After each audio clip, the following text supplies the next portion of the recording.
صبورن حیات عاشق نمیشود. برای چی عاشق نمیشود؟ برای اون که صبور دیل نداره.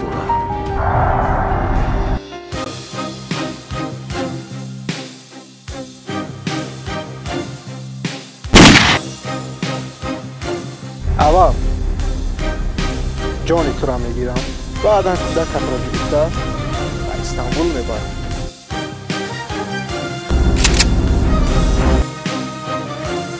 میتونی؟ بله. مرحمت. ما نقشه کشان خمانجو هر بیشک موما بار کی خالی است. شاید که پلنگ خفته باشد. بهروز